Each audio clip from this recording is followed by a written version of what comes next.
নমস্কার। আজকে আমার এই ভিডিওতে আমি যার বিষয়ে আলোচনা করব এবং আমি আমার খুব ব্যক্তিগতভাবে ওনার জীবনী পড়ে আমার এত ভালো লেগেছে, মনে হয়েছে যেন এই খুব সংক্ষিপ্তভাবেও এটা কারোর অটোবায়োগ্রাফি তো আর এত অল্প সময়ের মধ্যে করা যায় না। তো অল্প সময়ের মধ্যে আমি চেষ্টা করব সংক্ষিপ্তভাবে ওনার সেই অনুপ্রেরণাদায়ক কিছু জীবনের কিছু মুহূর্তকে আমি আপনাদের সামনে তুলে ধরব। উনি হচ্ছেন নীরা আর্য,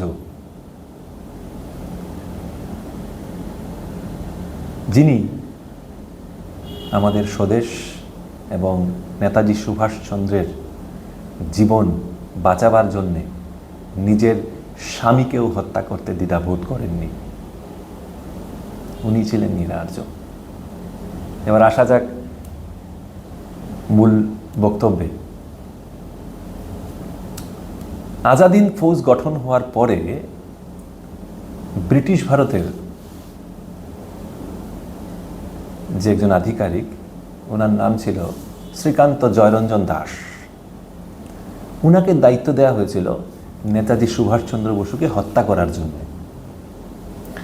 এবার উনি সুযোগে সুযোগে ছিলেন। তো এই জয়রঞ্জন দাস ছিল এই যে নীরা আর্যর হাজব্যান্ড। নীরা আর্য নিজের স্বদেশ এবং ইংরেজদের হাত থেকে নিজের দেশকে মুক্ত করার জন্যে উনি দৃঢ়প্রতিজ্ঞ ছিলেন। আর ঠিক উল্টোভাবে ওর যে বিয়ে হয়েছিল একজন ব্রিটিশ আধিকারিক, একজন বাঙালি ব্রিটিশ আধিকারিক যার নাম শ্রীকান্ত জয়রঞ্জন দাস, উনি ছিলেন ব্রিটিশদের গুপ্তচর এবং ব্রিটিশদের ইংরেজ আধিকারিক। এবার উনাকে দায়িত্ব দেওয়া হয়েছিল নেতাজি সুভাষচন্দ্রকে হত্যা করার জন্য, সুভাষচন্দ্র বসুকে। তো এবার উনি যে জয়রঞ্জন দাস, তার স্ত্রী নীরা যখন জানতে পারেন যে উনি স্বাধীন ভারতে আজাদ হিন্দ ফৌজের বাহিনীতে, ঝাঁসি রানী যে বাহিনী, সেই বাহিনীতে উনি যোগদান করেছেন, উনার ইনফরমেশান নেওয়ার জন্যে চাপ দিতে থাকেন। একদিন লুকিয়ে ওর পিছা করেছেন, এই জয়রঞ্জন দাস পিছা করেছেন এবং ঠিক গিয়ে সুভাষচন্দ্র বসুর কাছাকাছি উনি চলে গেছিলেন। সেই সুযোগটা উনি একদিন পেয়েই গেলেন। তারপর উনি বন্দুক বার করে উনি সুভাষ বসুকে লক্ষ্য করে উনি গুলি চালালেন। গুলি সুভাষচন্দ্র বসুর দেহরক্ষকের গায়ে গিয়ে লেগেছিল। তখন ওখানে উপস্থিত ছিলেন ঝাঁসি রানী রেজিমেন্টের একজন সদস্য যার নাম নীরা আর্য। উনি তৎক্ষণাৎ কোনো বিলম্ব না করে উনি ওনার বন্দুকের ব্যানেট সেই জয়রঞ্জন দাসের পেটে ঢুকিয়ে ওনাকে হত্যা করে দিয়েছিলেন।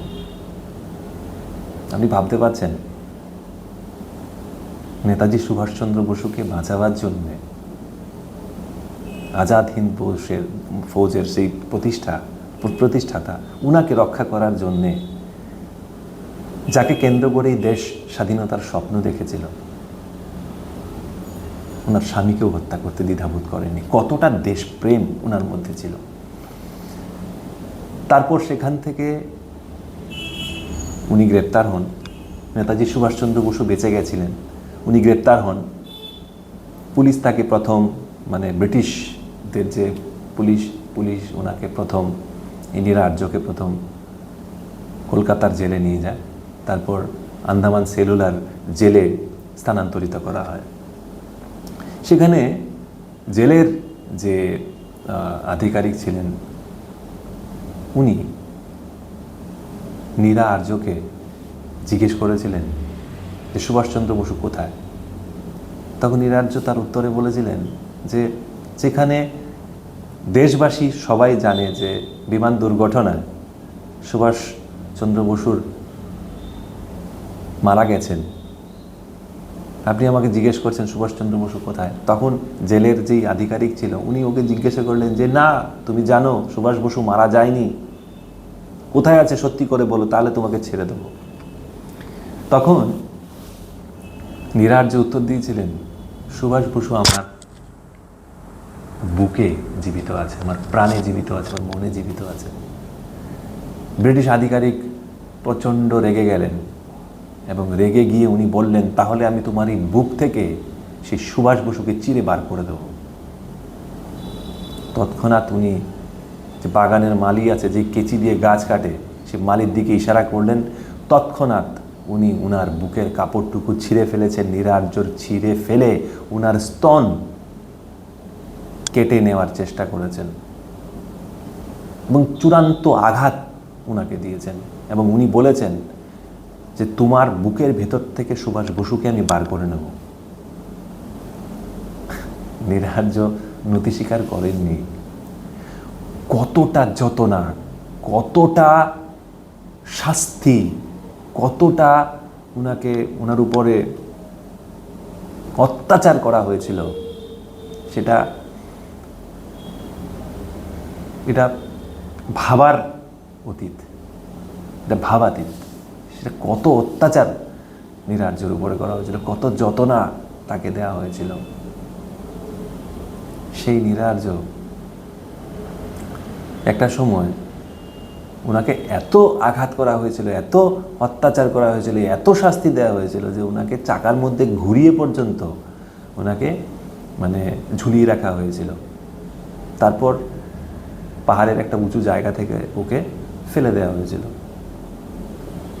সেখান থেকে আদিবাসী বস্তি ওইখানে ওনাকে নিয়ে ওনার জীবন রক্ষা করেন এবং ওইখান থেকে ওরা হায়দ্রাবাদে ওনাকে পৌঁছে দেন। তখন ভারত স্বাধীন হয়ে গেছে। ভারত স্বাধীন হওয়া যাওয়ার পরে নীরা আর্য হায়দ্রাবাদের ফালাক নামা একটা জায়গা আছে, সেখানে উনি একটা কুঁড়ে ঘর উনি বানিয়েছিলেন নিজেই। এবং সেখানে প্রথমে উনি ওনার গ্রামে গিয়েছিলেন, সেখানে ওনাকে কেউ চিনতে পারেনি। তারপর ফলকনামা বলে একটা জায়গা আছে, এখানে একটা কুঁড়ে ঘর নিজেই বানিয়েছেন, নিজের হাতে বানিয়ে ওইখানে উনি ফুল বিক্রি করতেন এবং উনি থাকতেন। তারপর ভারত সরকারের তরফ থেকে ওনাকে অনেক সাহায্য করার চেষ্টা করা হয়েছিল, ভাতা দেওয়ার চেষ্টা করা হয়েছিল, কিন্তু উনি প্রত্যাখ্যান করেন এবং উনি বলেছেন উনি কিছু পাওয়ার প্রত্যাশায় এটা করেননি। কোনো কিছু পাওয়ার প্রত্যাশায় ভারতের স্বাধীনতার জন্য উনি নিজের জীবন বলিদান করেননি। তারপর হায়দ্রাবাদের চারমিনারের পাশে উসমানিয়া হাসপাতালে উনি ওনার জীবনের শেষ নিঃশ্বাস ত্যাগ করেন 1998 সালের 26 জুলাই। এবং ওইখানের যারা লোকাল মানুষ যারা ছিলেন তারাই ওনার শেষকৃত্যে উপস্থিত ছিলেন। এইভাবে উনি ওনার আত্মমর্যাদা নিয়ে, আত্মসম্মান নিয়ে জীবনের শেষ সময়টুকুনি পর্যন্ত উনি বেঁচেছিলেন। আমরা কিন্তু সেই নীরা আর্য নিজে কিছু পেতে চাননি, বা ওনাকে সরকার তরফ থেকে আরও অনেক কিছু ওনার জন্য করা যেত। ওনার যেই আত্মবলিদান, তার মর্যাদা হয়তো আমরা ভারতীয়রা দিতে পারিনি। যেই দুঃখ, যন্ত্রণা, হতাশায় জীবনের শেষ মুহূর্তটা উনি কাটিয়েছিলেন, ভারত স্বাধীন হওয়ার পরে তার পাশে থেকে তার সঙ্গে সেই সদাচার আমরা করে উঠতে পারিনি।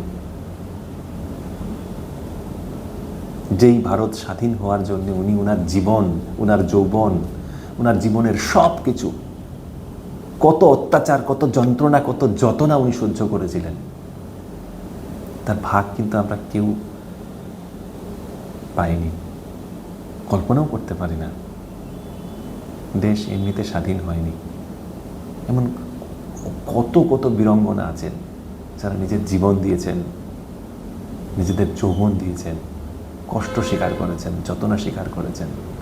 অত্যন্ত দুর্ভাগ্যের আমরা এইরকম একজন বীরাঙ্গনা, যাকে যথাযোগ্য মর্যাদা আমরা দিতে পারি, ইতিহাসে মনে রাখারও চেষ্টা করি,